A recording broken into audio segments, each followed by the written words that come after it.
I asked Imam what does he define as self-righteous behavior, and I think it's something, in my view, it's a concept that is rather damaging to us as a society, and that is to display continual self-righteous behavior. I'm the man, I know it all, I do it all right, I'm the one going to heaven, you going to hell. There's too much of this finger-pointing situation, and that comes because of self-righteous behavior.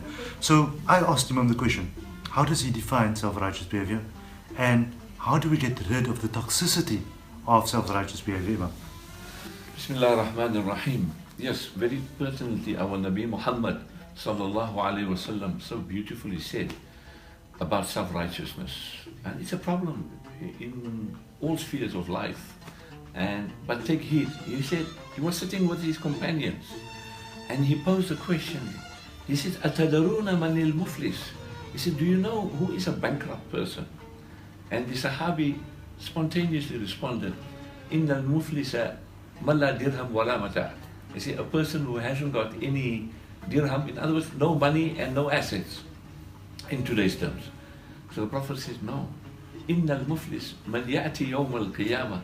You see, that the muflis, a bankrupt person, is that one who comes on the day of Yawm al-Qiyamah with all his salah, his zakah, his hajj, all his good works, his rewards that he's done, fantastic.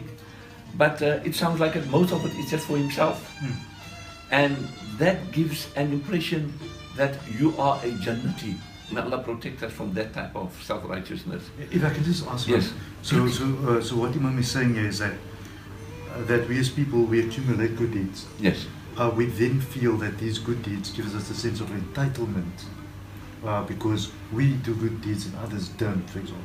And we start the judging process. Is that what Imam is saying? Well, yes.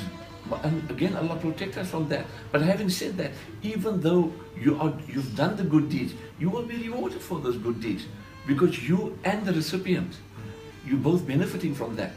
But because your life skills, your mannerisms, your adab, your character is ugly, the way you behave with people, you have usurped the rights of your brother and your sister by not giving them the inheritance. You backbited, you stole when you did business dealings, but then you go to mosque and you make salah or you give charity and you think that will suffice and cover up everything. So that was the Prophet ﷺ was saying, you are coming with all your good deeds on the day of Yawm al-Qiyamah. And now it's payback time. And that person will complain to Allah, oh Allah, my brother took my inheritance money. This sister of mine did this to me. This husband did not maintain me. That child will say, did not do this to me, and so forth, and so forth, and so forth. And then Allah will say that you that have been wronged, take this person's reward of the Hajj, or the fasting, or the zakah, or all the philanthropic work that you've done, you've got to pay back. And all these people whom you have harmed will come and you will have to pay. And as you are paying, you will tend to find that your good deeds are starting to empty to such a degree that it has emptied completely and the queue is still there. And now Allah will say, min sayyiati, now take from your bad deeds that you've got. In other words, the person that has been aggrieved in the dunya. He says, this is after you reach the zero balance. Zero balance, yes. Now you've got to put your bad deeds onto him. He must carry it. And Allah will eventually tell the malaikas, فَطُرِحَتْ إِلَى النَّارِ, and chuck him into Jahannam. Of course, he'll be there. Any Muslim who bears the kalima will have a process of going through Jahannam because of his wrong deeds. In other words, he will be blowtorched to clean him of all the bad elements, and through the wasila of our Nabi Muhammad sallallahu alaihi wasallam, and through Allah's mercy, he will be extracted again. But the point to remember now is that ghurur, self-righteousness, is a problem in our community.